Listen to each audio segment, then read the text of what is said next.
Skenario baru, Letjen Dudung Panglima TNI Jenderal Andika dampingi Puan di Pilpres 2024. Pengganti Marsikal Hadi Tjahjanto sebagai Panglima TNI hingga kini masih misteri.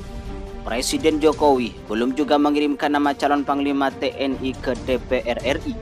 Padahal masa pensiun Marsikal Hadi Tjahjanto sudah dekat, yaitu pada November 2021. Ini membuat publik bertanya-tanya siapa gerangan Panglima TNI selanjutnya. Pengamat komunikasi politik dan militer Universitas Nasional Jakarta, Slamet Ginting punya analisa menarik mengenai pergantian Panglima TNI tahun ini. Menurut Slamet Ginting, pergantian Panglima TNI saat ini diwarnai dinamika politik yang sangat tinggi. Ada tarik-menarik kepentingan politik di balik suksesi Panglima TNI. Slamet Ginting memperkirakan Jokowi akan melakukan reshuffle kabinet pada Oktober ini di saat pemerintahannya memasuki masa 2 tahun. Reshuffle kabinet ini, apakah para kepala staf angkatan atau Panglima TNI akan memasuki jajaran kabinet atau tidak? Ini akan sangat mempengaruhi. Slamet Ginting menduga molornya waktu pergantian Panglima TNI karena ada tarik-menarik kepentingan politik. Kata Slamet, setidaknya Jokowi akan bertanya ke sejumlah orang untuk mencari calon Panglima TNI yang sangat pas. Pertama, Jokowi akan bertanya ke Megawati Soekarno Putri. Pendapat Mega akan menjadi acuan. Kedua, adalah orang militer yang punya pengaruh di kabinet, yaitu Luhut Binsar Panjaitan.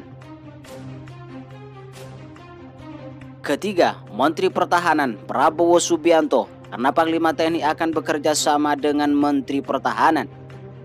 Keempat, adalah Jenderal Wiranto Dewan Timpres. 4 orang ini sangat mempengaruhi. Ini bukan soal giliran atau tidak, tapi tarik-menarik kepentingan sangat tinggi. Pergantian Panglima TNI ini, kata Slamet Ginting, terkait dengan rencana proses pergantian kepemimpinan di tahun 2024. Di survei muncul 4 tokoh militer sebagai calon presiden. Mereka ialah Prabowo, AHY, Gatot Nurmantio, dan Andika Perkasa. Jadi posisi Andika Perkasa menjadi tanda tanya. Apakah akan diplot menjadi Panglima TNI atau masuk dalam kabinet Jokowi? Jika suara Andika Perkasa terus mencuat di survei, bukan tidak mungkin, kata Slamet, Andika akan menjadi kandidat kuat sebagai calon wakil presiden Puan Maharani. Slamet mengatakan, jika Puan Maharani disandingkan dengan Prabowo Subianto, maka Puan Maharani akan menjadi orang nomor 2. Kalau dengan Prabowo, posisi dia Puan Maharani nomor 2. Kalau dengan Gatot dan AHY tidak mungkin. Jadi kemungkinannya dengan Andika Perkasa, ini yang akan menjadi tarik-menarik kepentingan politik di tahun 2024. Jika Andika dimasukkan dalam kabinet, Slamet mengatakan posisinya kemungkinan besar akan menjadi kepala staf kepresidenan menggantikan Muldoko. Sudah ramai Muldoko akan dicopot sebagai kepala staf kepresidenan. Posisi ini kemungkinan akan menjadi tempat bagi Andika Perkasa jika ia tidak terpilih menjadi Panglima TNI.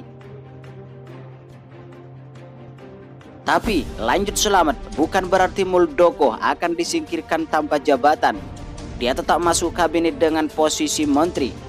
Menurut Slamet, untuk mencari figur Panglima TNI ini bukan cuma loyalitas tapi juga kedekatan dengan presiden.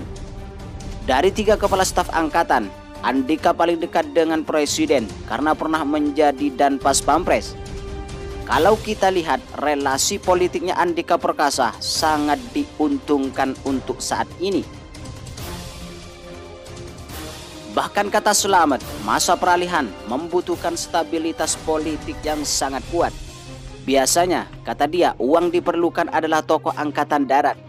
Kenapa? Karena AD mempunyai basic teritorial yang baik.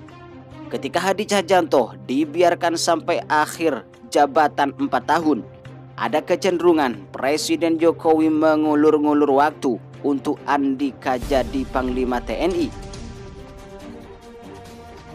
Bahkan skenario baru bisa terjadi jika Andika Perkasa masuk dalam kabinet. Menurut Selamet, pengganti Andika sebagai KSAD bisa jadi Panglima TNI.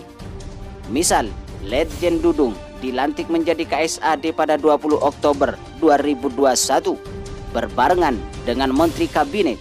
Pada November, dia juga bisa jadi Panglima TNI.